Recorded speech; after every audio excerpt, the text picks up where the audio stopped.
We're coming to the end of 2018, and I firmly believe that in years to come, historians will look back at this year and go, what the fuck happened there?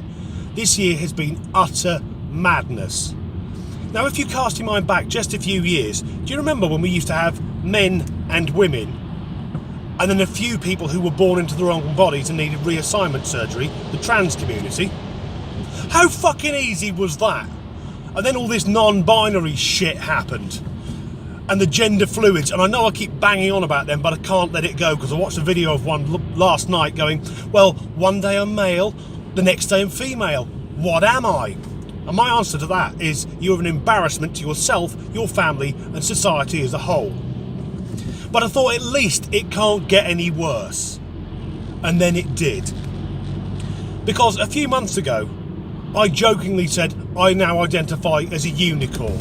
And it turns out that's a real thing. There is an increasing number of people who are choosing to be trans species.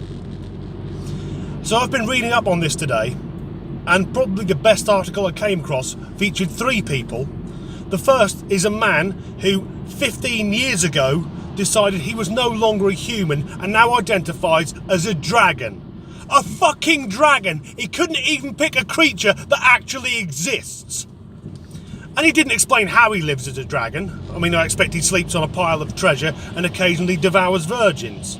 But in saying that, in this day and age, my views are probably dragon-phobic, or I have an outdated construct of dragonism. It's not all about the virgins. Next was a chap called Eric, and Eric's a werewolf. You're not a werewolf though, are you, Eric? There's a very fucking easy way to prove you're not a werewolf, and that's shoot him. Because unless that bullet's silver, he should be unharmed. And lastly, there's a young woman who identifies as a dog. That seems quite dull now, doesn't it? She's not even a mythical creature, she's just a domestic pet. I expect the patriarchy's got something to do with that. Because she's a woman, she can't be a mythical creature. And in this interview, Eric comes out with a very strange phrase. Because these people are not furries, the really weird perverts who dress up as animals and fuck each other. They identify as animals. But he says, just want to make clear, we don't have sex with animals. That's a fucking weird statement to come out with, isn't there? Like if you met someone, he said, just to be clear, I don't like being pissed on by prostitutes. That'd set alarm bells ringing, wouldn't it? Then the dragon geezer, he makes a great statement. He says, some members of the trans species community have mental health problems. I'd suggest all members of the trans species community have mental health problems, because if you don't identify as human, you are, and I'm putting an extremely positive spin on this, somewhat odd. And then the dog woman, she's going, well, it's not fair, we're actually being oppressed. You're not being oppressed, you're fucking mental!